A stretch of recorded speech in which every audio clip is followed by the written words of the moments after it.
Assalamualaikum warahmatullahi wabarakatuh. Selamat pagi anak-anak. Berjumpa kembali di mata pelajaran informatika, dan ini adalah pertemuan yang ketiga ya. Semoga kalian masih dalam keadaan sehat walafiat dan tetap semangat dalam mengikuti pembelajaran jarak jauh ya. Pada hari ini ya, pertemuan kali ini kita akan membahas tentang sedikit tentang perangkat jaringan dan internet. Ya, seperti yang kalian tahu, perangkat jaringan dan internet itu ada bermacam-macam. Nah, gunanya untuk apa? Yaitu gunanya untuk menghubungkan komputer satu dengan internet, ataupun komputer satu dengan komputer yang lain. Oke, sekarang kita akan membahas beberapa perangkat jaringan dan internet. Yang pertama, kita akan membahas satu, modem ya. Lalu yang kedua adalah kartu jaringan atau LAN card. Ketiga, Bluetooth ya. Lalu keempat adalah kartu WiFi ya.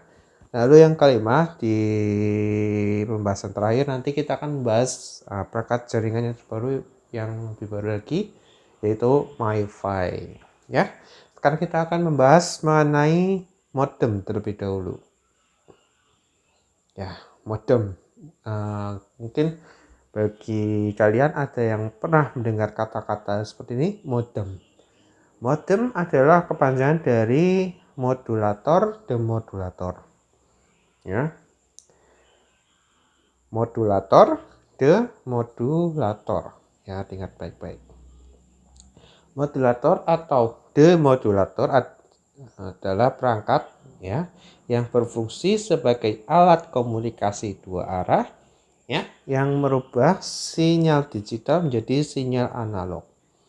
Ya, sinyal analog ini bisa saja sinyal listrik atau gelombang radio. Ya. Jadi modem ini mengubah sinyal analog menjadi sinyal digital, dan juga sebaliknya, sinyal digital menjadi sinyal analog. Kenapa kita memerlukan dua sinyal tersebut ya? Sinyal analog ya, seperti kalian tahu, itu tidak hanya seperti suara ya, gelombang suara, gelombang radio, tapi ada juga sinyal listrik dan gelombang radio ya. Sinyal analog, maaf kalau ada gangguan sebentar. Sinyal analog ini maksudnya adalah sinyal yang berasal ya dari listrik dan juga gelombang radio. Kenapa listrik? Karena dahulu modem itu ya menggunakan pesawat telepon ya, telepon rumah yang mungkin di tempat kalian ada yang ada yang nggak ada. Telepon rumah itu sering dijadikan modem pada zaman dahulu ya, tapi memiliki kecepatan yang terbatas ya. Itu pesawat telepon dulu juga bisa dijadikan modem pada zaman dahulu ya, tapi sekarang modem itu bisa bermacam-macam rupanya. Seperti yang kalian lihat di gambar di samping, ada modem internal ya, ada modem eksternal, ada modem GSM ya, lalu ada modem ADSL. Ya, kalau yang modem paling praktis itu adalah modem GSM. Karena modem GSM dapat dibawa kemana-mana. Tinggal kita memasukkan kartu seluler ya, atau operator dari Telkomsel, Indosat atau XL, masukkan ke modem GSM, kita lalu tancapkan ke komputer atau laptop kita bisa tersambung dengan internet ya. Tetapi sekarang mungkin lagi maraknya adalah tethering dari smartphone, tapi nanti kita bahas selanjutnya ya. Selanjutnya adalah kartu jaringan atau LAN card. Nah, kartu jaringan ini khususnya digunakan oleh komputer, ya komputer personal komputer yang nggak bisa dibawa-bawa. Itu pada zaman dulu itu ada perangkat namanya LAN card. Nah, LAN card ini gunanya untuk apa? LAN card ini digunakan untuk menghubungkan satu komputer dengan komputer yang lain dalam jaringan lokal.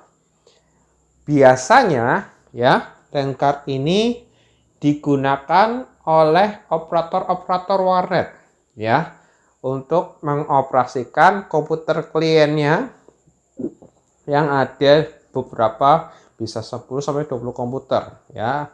Kalau kalian pernah ke warnet ya, ada satu komputer yang biasa di operator dan ada banyak komputer yang lain. Nah, komputer yang lain itu biasanya tersambung dengan komputer server ya yang biasanya di meja operator.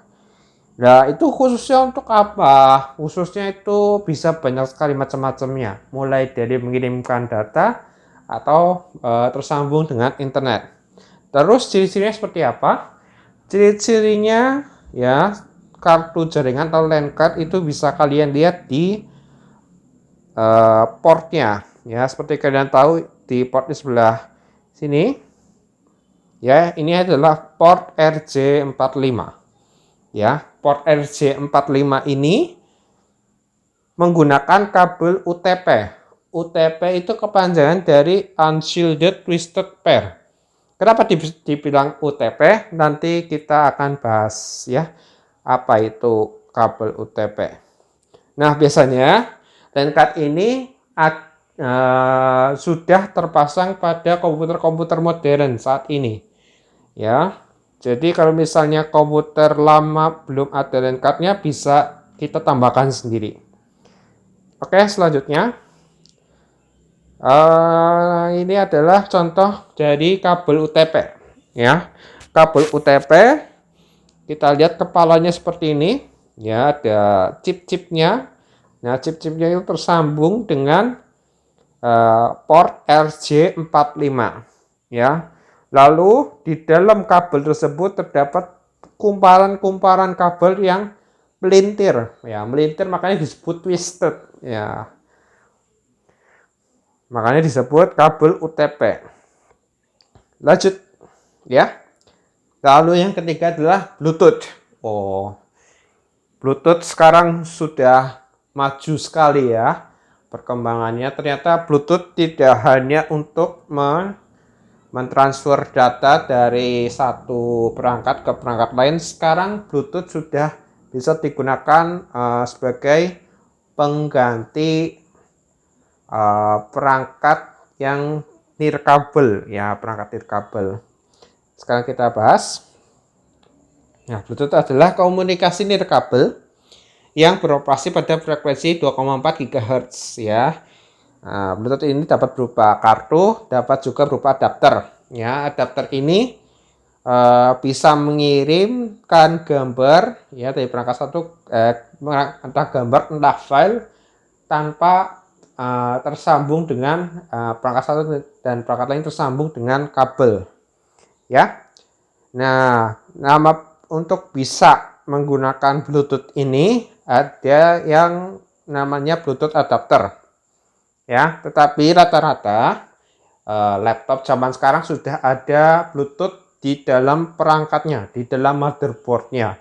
Jadi tinggal dinyalakan Bluetoothnya dan kita bisa bisa mengirimkan file entah dari handphone, entah dari komputer satu ke komputer lain yang memiliki sama-sama Bluetooth. Nah, ini adalah contoh dari Bluetooth receiver ya. Bluetooth receiver ini gunanya hanya untuk menerima file dari perangkat lain ya. Tapi kalau Bluetooth adapter biasanya ada antenanya pada ujung perangkatnya. Sekarang teknologi Bluetooth ya bisa dikembangkan menjadi teknologi yang membantu manusia ya, mulai dari speaker sekarang sudah mulai tersambung dengan Bluetooth. Ada juga printer juga memiliki Bluetooth juga sehingga tidak perlu menyambungkan dengan kabel. ya. Lalu perangkat yang lain ada keyboard, ada mouse, ya. Mouse sekarang sudah canggih-canggih, nggak perlu pakai kabel, tanpa kabel bisa mengoperasikan komputer. Ternyata pakai teknologi Bluetooth juga, ya. Sekarang Bluetooth sudah sampai versi 5. Makin tinggi versinya, makin rendah daya yang terpakai. Sekarang lanjut ke perangkat keempat, kartu WiFi. Ya, kartu WiFi ini adalah perangkat yang digunakan untuk menangkap gelombang radio dari sebuah perangkat yang memancarkan sinyal hotspot, ya. Nah, WiFi, ya, kalau kalian belum tahu, adalah teknologi yang memanfaatkan peralatan elektronik untuk bertukar data secara nirkabel, ya, melalui sebuah jaringan komputer, termasuk koneksi internet berkecepatan tinggi. Ya, kartu WiFi merupakan perangkat elektronik yang berfungsi menangkap sinyal WiFi, ya. Ada titik hotspot. Jadi kalau misalnya ada rumah makan ada logo WiFi-nya, berarti rumah makan tersebut memiliki sinyal WiFi, ya. Biasanya sinyal WiFi itu digunakan untuk membuat kita tersambung dengan jaringan internet. Ya, sinyal WiFi ini bisa digunakan pada mulai dari smartphone sampai laptop, notebook, dan netbook, ya. Tapi sekarang sudah secara default laptop zaman sekarang, notebook dan netbook sudah terpasang kartu WiFi. Cuman ada beberapa komputer zaman dahulu yang belum memiliki kartu WiFi, ya.